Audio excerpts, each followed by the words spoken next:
For our main text this morning, we're going to go to Ruth chapter 1, starting in verse 1. Turn to your neighbor and say, Ruth, Ruth, Ruth, Ruth.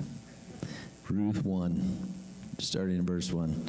And it says this: In the days when the judges ruled in Israel, a severe famine came upon the land.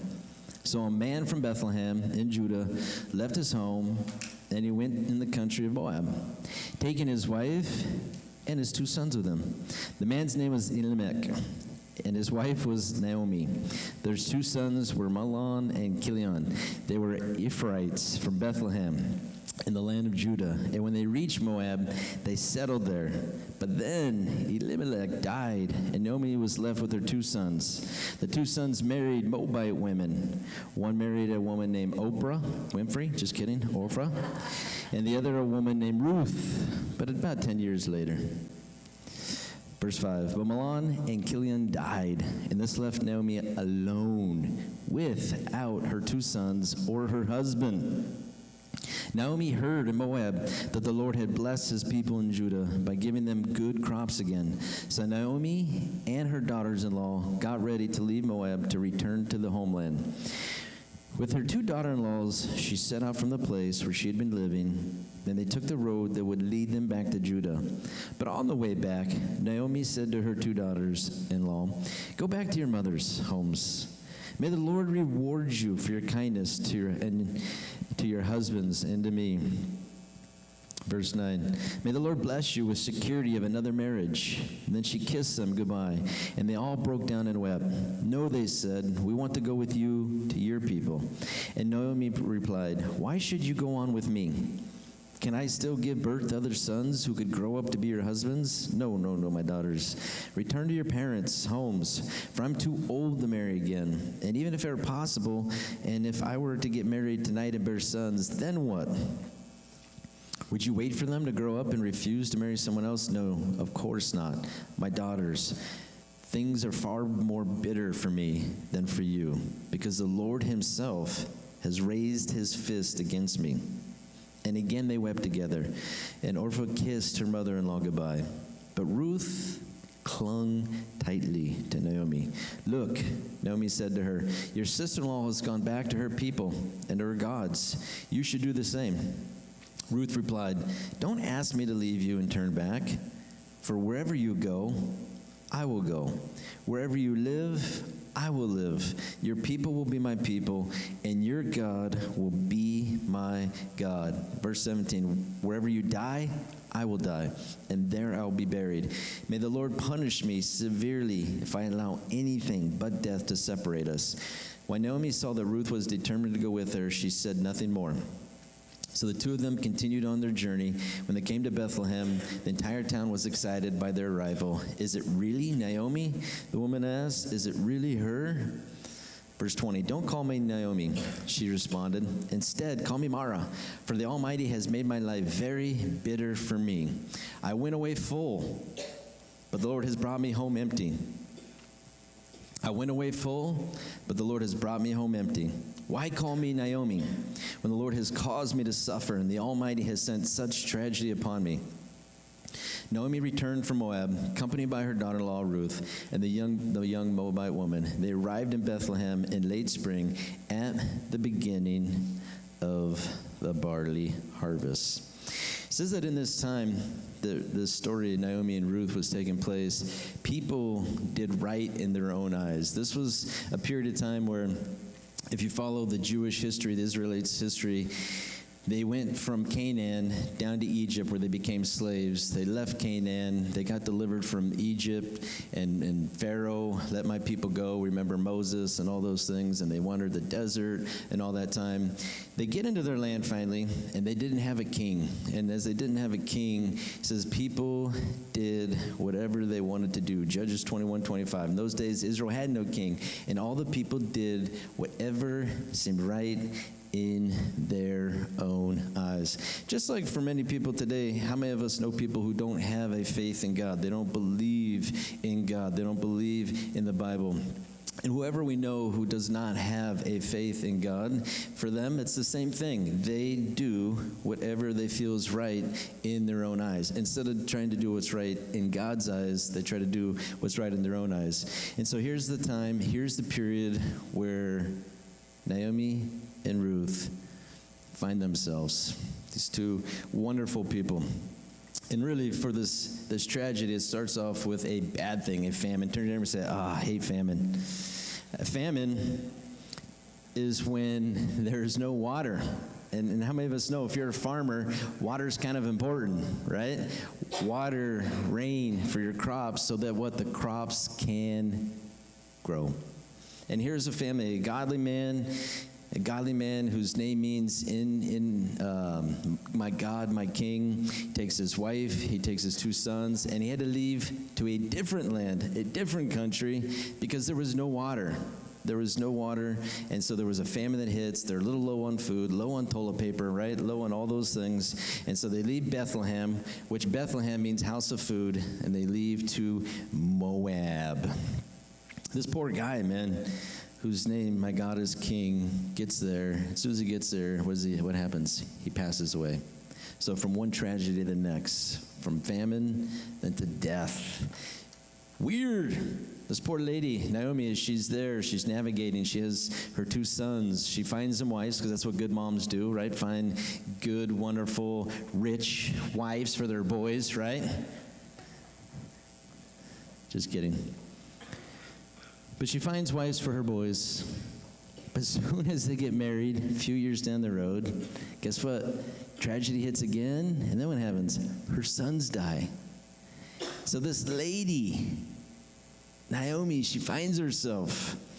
It says she described her life as, I once was full, but now my life is empty. And I have nothing, and I have no one. Because unfortunately, she knew that looking at these 2 young ladies that were married to her sons, they were still young. So why would she take them along with her on the journey? She didn't have a husband to provide for her. She did not have her sons who would grow up and have kids who would also provide for them. And so she found herself in a very empty position. And I don't know if you've ever been in an empty position before. But empty means not full of anything. Not full. Not full, not satisfied, empty. And so Naomi finds herself empty in this situation. She turns to her daughter-in-laws and she says, I can't ask you to go with me. One of them turns and goes home. But for the other one, really the story in here is about a young lady named Ruth. Turn to your neighbor and say, it's about Ruth, huh? It's about Ruth. For a mother-in-law who suffered an emotional, heart-wrenching, gut-wrenching, having no economic support or family or future to think about, she turns to her daughters and she gives them, daughter-in-laws, options, because we like options, right? She turns to them and she gives them options to say, you could stay, but I think you should go home. And I think you should find a new husband, because it's not something that I could provide for you. And crazy about this story, as we know, Orpah returns, goes home, probably gets a man, and all is well. But for Ruth in this story, she turns to this mother-in-law, and the comment that she makes to her is, I'm going to give my life completely to you. I have no idea what the future will hold. I have no idea how we'll be provided for. But wherever you go, I'm going to go. Wherever you live, I'm going to live. Your God will be my God. And so she makes this statement. This is a great statement of faith that she makes in this moment, that she is willing fully to give herself to her mother-in-law. Now, all of us love our mother-in-laws already, right? But for this young lady, she says, I'm giving myself fully, mother-in-law, to follow you.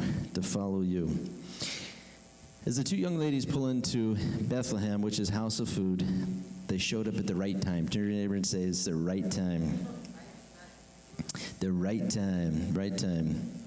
And so you had Ruth, and her name means a friend, because all of us, how many of us know we all need friends? Ruth means friend. Naomi means pleasant. But when Naomi gets to town, you know what she did? Everyone was excited to see her. And I don't know if you've ever been in that situation where you haven't seen a family member or friend for a long time, and then all of a sudden they come back and everybody's, oh my gosh, it's so good to see you, blah, blah, blah, blah. And then their attitude's just totally different, kind of like, man, that person, that's just kind of stinky. I just don't remember them being that way, right? The way they talk, the way they dress, everything about them just seems stinky. This is how Naomi, when she left home, praised, adored, but she comes back and she's bitter. She's angry. She's a widow. She lost her husband. She lost her sons. And as they're saying, this is Naomi, wow. She goes, no. Don't call me Naomi. Call me Mara, which means bitter. She's making a full statement with her mouth, her words, and her actions because of the loss that she had gone through. She was a very, very angry, frustrated, bitter woman. I don't know if any of us have ever felt that way before. But for this woman, how many of us know if you're going to show up somewhere, this is the right time to show up? They showed up at harvest time. Turn to your neighbor and say, harvest time. Woo! Because harvest time, usually between March and May, is when they harvest barley and they harvest wheat. And so for harvest time, this is the time of blessing. Because how many of us know when the cupboards are full, we feel blessed? When the cupboards are empty, we don't feel so blessed anymore. And so they arrived home. They arrived in the perfect time when the cupboards were about to be full. It was the time of harvest. And it was the time of learning to become full again. Turn to your neighbor and say, this is the time to learn to become full again. Because how is for a person, and how for any one of us, spiritually, physically, emotionally, Jesus said, remember, I came to give you life, and life, you could say, to the max, to the fullest, life and then some. And this is where Naomi, as a young lady, married, happy, go lucky, the White House and the picket fence, the two beautiful dogs, golden retrievers, golden and wonderful, all of those things, feeling so full. Because how many of us know, like Naomi, sometimes we judge life by the measure of what we have. And so for Naomi, she learns a very hard lesson in this story where she judged life by the measure of what she had. And then what she had, what? Was lost. And for many of us this morning, how many of us in our 30, 40 years of living and younger, 20 years of living, judge life the exact same way? We judge by the measure of what we have or what we think we should have. That's the other one, right? Not that any of us want to go there, but how many of us do judge life with the measure of what we do not have? And so for Naomi, I'm full, I'm empty, but my life is about to become full again. Turn to your neighbor and say, full again. Whew. I don't know if any of you are getting hungry yet because you're about to become full again. Ruth in this story was said to be a light in a dark time. A light in a dark time. John 8:12 says, Jesus spoke to the people once more and he said, I am the light of the world. If you follow me, you won't have to walk in darkness because you will have the light that leads to life. So 1,000 some years after Ruth's life, Jesus spoke these words, I am the light of the world. But he also said, Matthew 5:14, you are the light of the world. And so this young lady who was born, whose name was Ruth, she was born to be a light in a dark time. She was born to be a breath of fresh air. Ruth gave Naomi a breath of fresh air. Just like many of us, Jesus said, I'm the light of the world, but so are you. You are the light of the world. And so today, everywhere we go, this week, everything that we do, what are we called to be? We're called to be a light in a dark time. We're called to bring light in a dark time. And everywhere we go, if we're bringing peace and goodness and love and all those wonderful things, what are we doing? We're bringing Light. Turn to your neighbor and say, light. Light is such a wonderful thing. Because how many of us know there's people that we get around and we just feel refreshed? I don't know why, but when I'm around this friend, I just feel good. When I'm around this sibling, I feel wonderful, right? When I'm around that wacko, I feel hopeless, right? But life is learning there's needs that we have, and life is also learning in order for certain needs for me to be met, maybe I need to meet those needs in other people. If I really am desperate for a friend, maybe I need to learn how to become a better friend. Maybe if I'm not getting something in life, in relationships that I'm looking for, maybe that I need to turn and look in the mirror and try to focus on how do I become better then in those relationships. And so for this story, we see the difference between Naomi and we see it in Ruth. And you have an older lady named Naomi who had nothing to give, had nowhere to go, nothing like she felt like she could do in life. At where you turn and you see Ruth, and this was someone who was giving everything. And so you had two opposites. One who felt like I have nothing left to give, and the other one who was saying, I give everything for you. I give everything for you. Showing up at harvest time, how many of us know I'm not a farmer? Never really, well, I probably can't say I've never planted anything, but I'm not a farmer, okay? I don't grow crops in my house, which maybe is not a bad idea, right? But to take a second and just picture in the time that they grew up in and what they were about to become part of. And I encourage you, read the book of Ruth. It's short. It's only a few chapters, so you can breeze right through it. It is such a beautiful story. God's grace, his kindness, his mercy. But as they show up, Ruth says to her mother-in-law, stay here, stay home. I'm going to go work for you. I'm going to provide for you. Now think about that, and just as we take a step back to think about Ruth, she's giving her life, and now she's saying, I will step in to be the provider for you. And she's going to work in the harvest fields. And I don't know if many of you know what harvest fields look like. There's guys with weapons out there, machetes or sickles, right? It wasn't the most peaceful, quiet place, because how many of us know if you get a large group of men together with weapons, it could be kind of a funky spot, right? And so for Ruth, she says to her mom, I'm going to put my life on the line. I'm young, I'm vulnerable, but I'm going to go work and beg in the fields so that I can provide for you. And so during harvest time, they would cut the ripened strands of grain with sickles. They would bind the grain into sheaves. They would glean and gather the stalks left behind. They would transport the sheaves to the threshing floor. The threshing floor, they would loosen the grain from the strands. They would winnow these sheaves by tossing them up in the air. In the afternoon, there was a breeze that would come by, and they would toss these sheaves into the air, and at a certain time, the chaff and the straw would be blown away, and the grain would fall at the winnower's feet. They would sift the grain, and they would remove all the residual. They would bag it for transport and storage. They put a lot of time, energy into harvest time. And you think about it, it's kind of a good picture of us spiritually. Because how many of us know if you had to go through those 8 different processes, it's a lot of time, sweat, and energy, sun up, sundown kind of work. Very, very difficult.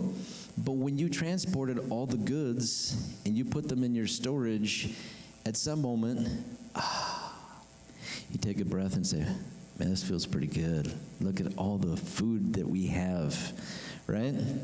Kind of like if I was to take a step back, and I'm not, and nor will I ever be a mother, but I got to imagine for a mom, you carry a baby roughly for 9 months up to the point of delivery, right? And that delivery, as I've told and been heard, is not the easiest of process to deliver a baby. But yet when the baby's born, a little boy, a little girl, and they come out so cute and beautiful and perfect, some of the pain gets erased from what you went through. Reminding us that spiritually and physical this physical life that we live in, everything that you work extremely hard for, everything that you put your life completely into, you will see a harvest. No matter what we do, the Bible says no matter what you do, good or bad, you will reap a harvest from that. Because we all do things every single day, like planting seeds. When we walk down the street and we see somebody we don't like and we kind of just, that is a seed that gets planted. And then 5 minutes down the road, someone's giving you the universal finger for hello because you cut them off. Right? It's amazing how things come back to us, the seeds that we plant. But in this story, there is a great harvest and a great reward. Why? Because people were willing to put hard work into it. And because they put hard work into it, they received a great harvest. Ruth put herself on the line. She gave all that she had to take care of her mother-in-law. And because of what she was willing to give, the reward that she got, you're going to see here down the road, was far greater than anything she could ever dream or imagine. Because she was willing to give herself, Ruth was willing to give. I'm willing to give and to serve my mother-in-law, not expecting anything in return. All I'm here to do is to serve and take care of my mother-in-law. Don't we all like somebody like that in our life? All they want to do, they're here to serve and to give and to love and provide. So she finds herself, and she tells her mother-in-law, I'm going to go out there and work. Well, good enough, the law of Moses instructed landowners to leave what harvesters miss for the poor, for the foreigners, for the widows, and for the fatherless. And so she goes out knowing there will be stuff left over. And sometimes what we don't realize, what is left over could be a blessing to somebody else. What we may see, maybe it's not trash, maybe it's just not good enough anymore, but what the harvesters miss, it fed the poor, it fed the foreigners, it fed the widows, and the fatherless. So people's leftovers, what was missed, what was passed by, fed the poor, the foreigners, the widows, and the fatherless. And so for Ruth in this story, knowing that God's law says, for the poor, for the foreigner, showing that he cares for every single person on this planet, there will always be something for you. There will always be enough for you. I will always provide for you. And so Ruth goes out and she gets food for her and her mom. And so the story today kind of speaks of so many different things. Obviously, number one, it's learning to have a full life again when you feel like all the life is gone. Losing everything, becoming emotionally tired and completely empty, Naomi. But through the grace of God, God made Naomi feel full again. Full plus tax, or a life with fullness. Turn to your neighbor and say, fullness. Fullness, what is that? The state of being filled to capacity. And how many of us would like to live a life that is full to capacity? But many of us know, I don't want to just live a life filled to capacity. How about a little extra? Because how many of us know at times a little extra goes a long way? Well, Jesus said, Luke 6:38, give you will receive, and your gift will return to you, pressed down, shaken together to make room for more, running over, poured into your lap. The amount you give will determine the amount you give back. Financially, physically, emotionally, spiritually, to those who are willing to give, spiritually, physically, emotionally, every single aspect of life, for those who are willing to give without the thought of what I will receive on the other side. I'm willing to give. I'm willing to serve. I'm willing to lay my life on the line. It says God will return to you. God promises to return to you every gift, pressed down, shaken to make room for more, so that what? We can have a very full life. John 10:10, Jesus said, my purpose is to give you a rich and satisfying life. At one point in the story, we know that Naomi, she felt abandoned by God. She said that God's fist is against me. And if there was going to be one fist against me, that would not be the fist I would want against me. But this is how she felt in the story. She said, God's hand and God's fist are against me. But no matter how dark she felt, she realized, number one, God never abandoned me, and God will always fulfill me. And this is something we have to remind ourselves. No matter how I feel, just like Naomi, abandoned, number one, God will never abandon me, and he will always fulfill me. Number two, to understand God is always trustworthy in every situation, no matter how light and no matter how dark it is outside, God is trustworthy.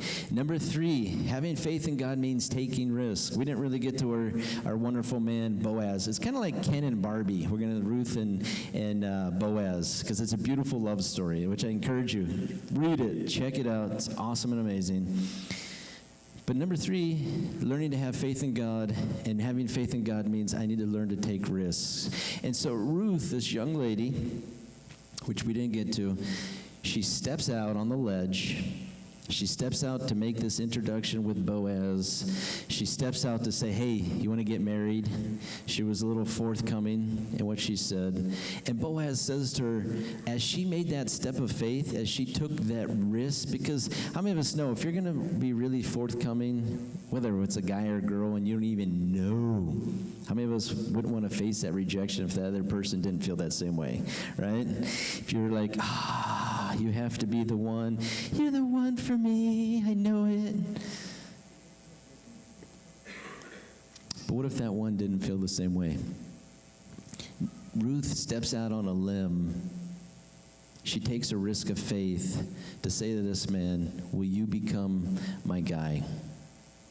And Boaz, he then steps out and takes a risk, because the next morning, very early in the morning, he gathers all the elders of the town, he brings them together, and he says to these guys, he says, listen, we have these two young ladies who just came to town, Naomi and Ruth. Naomi has land, but she has no man to take care of that land.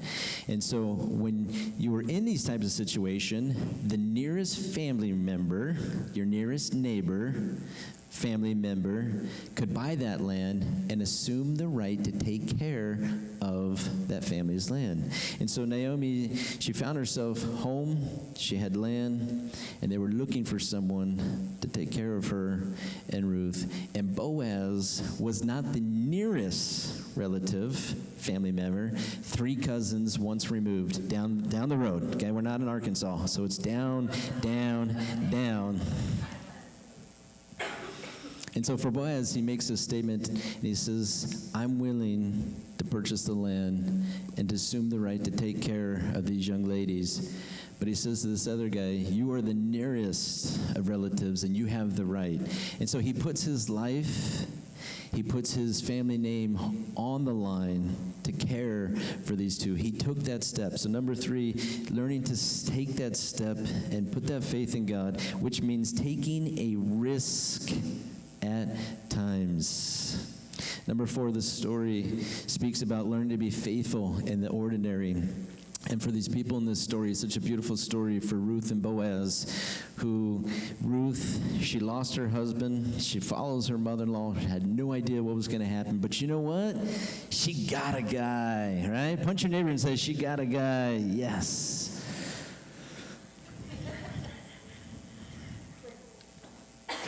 But for Ruth and Boaz, there was something very amazing that God did with this couple. Through their marriage, through having kids, through being parents, through owning a farm, this couple left a legacy of faith, family, and love. This couple, it was an awkward setup from the very beginning, from the get-go, because Ruth was a foreigner. She was from out of town. That's like, somebody from Hemet going to marry somebody at Oceanside. It's just different, right? Or somebody from Hemet in this wonderful valley going to marry somebody from Arizona. Just different, because how many of us know, as we know, Californians only produce happy cows, so we drink happy milk, and happy milk makes us different. We're just different kind of people in California. But this couple, from the very beginning and from the very start of their love and their love story, it's awkward, but it's amazing all at the same time. And God teaches us through the faithfulness of Ruth that when we are faithful, there will be a large reward for faithfulness. Number 4, it's learning to be faithful through every moment of life. God will always be faithful, but he wants to teach us how to be faithful as well through every circumstance. And so it's learning to be faithful through every circumstance and then to see the reward at the end. For Ruth, it's a story of a godly character when no one else was godly. This was a woman who was a light, but also had a greater character than most of the men and the women who were all around. She was a foreigner. She grew up in a place where they did not worship God. They worshiped a false god. But she was willing to completely change her whole entire life, the character to willingly, fully change her life completely. For one person, her mother-in-law. The character that this woman had is the same kind of character God's asking us to have today. Because we live again in 2024 where there's some dark spots out there. There are dark spots, there's dark moments, there's dark situations, even happen in our valley and even around the world. There are some dark things. And so as Ruth became a bright light, God is asking us to be a bright light today. And God is asking us that our character, that the faithfulness in everything inside of us, that we would do whatever we could to bring that light and love in every situation, no matter what. Number 5, God works in ordinary, sometimes in easy and simple situations. Because for many of us, we picture love, husbands and wives getting married, having kids. Sometimes it's just like we think it's the normal. It's just something that happens, you know. But God uses this couple for a very specific, very, very unique situation. And God accomplishes his purpose, and he blesses his children. Sometimes, how many of us know, through the boring routine of everyday life, we all can get bored. We all can get weary and tired of daily situations, and so it's learning to be faithful through the boring and routine of certain situations. I want to close with the last couple verses of Ruth, and if you have your Bibles, it's Ruth 4, verse 13. So Boaz took Ruth into his home. She became his wife. When he slept with her, the Lord enabled her to become pregnant, and she gave birth to a son. The woman of the town said to Naomi, "Praise the Lord, who has now provided a redeemer for your family. May this child be famous in Israel. May he restore your youth and care for you in your old age. For he is the son of your daughter-in-law, who loves you and has been so better to you than 7 sons. For he is the son of your daughter-in-law who loves you and has been better to you than 7 sons." Verse 16. So Naomi took the baby, cuddled her, and she cared for him as if he were her own. The neighbor woman said, "Now at last Naomi has a son again," and they named him Obed, who became the father of Jesse and the grandfather of David. Matthew chapter 1, verse 5, it says, Salmon was the father of Boaz, whose mother was Rahab. Boaz was the father of Obed, whose mother was Ruth. Obed was the father of Jesse. Jesse was the father of King David. David was the father of Solomon, whose mother was Bathsheba, the widow of Uriah. And lastly, verse 17, all those listed above include 14 generations from Abraham to David, 14 from David to the Babylonian exile, and 14 from the Babylonian exile to the Messiah. And what is one of the most amazing things about this story? About God, about his grace, his love, his compassion, his desire. Ruth, had every right to go back home, marry any dumb guy she wanted to from Moab, right? But what did she decide to do? Ruth decided, I'm going to live for somebody else. I'm going to live for something and someone other than myself.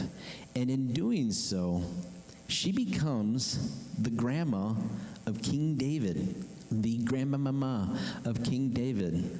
Because Ruth was willing to be a godly woman, because Ruth was willing to make godly choices, because Ruth was willing to put her life on the line, because Ruth was willing to have more character than anyone else around her, because Ruth was willing to live a selfless life, not a selfish life, because Ruth was willing to stand up and step out, God made her the grandma of King David, who many consider the greatest king of Israel that they have ever had. Who is King David? Well, I don't know if you ever heard of King David. He was a young shepherd boy who killed lions and bears. He was tough. King David, this young shepherd boy, was a giant killer. He wasn't afraid of any man, no matter their size and their weight, no matter what kind of weapons other men carried. This man was willing to take on anybody. Why? Because he did not want anyone to make fun of God or his brothers. David, this young, courageous man who became one of the greatest kings ever. His grandma was Ruth. God blessed her and made her great and preserved her family line. Why? Because of the choices and the attitude she was willing to have. Because of the choices, the character, the love, the compassion, the servanthood that Ruth was willing to have. Even so much, if you follow the family line and you read Matthew chapter 1, grandma, King David, but also in the family line of somebody even greater. I don't know if you know his name, Jesus. Here's a woman who was a foreigner, not even supposed to marry anybody in the Jewish community. But because of her choices, the good choices that she was willing to make, God blessed and made this woman stand out, put her story in the Bible, put her story in the line in Matthew chapter 5 of all the men who came from this woman because of the great things, the great choices that she was willing to make. And so a couple things as we wrap up and we get out of here and we get ready to celebrate moms today. Number one, never give up. Don't ever give up.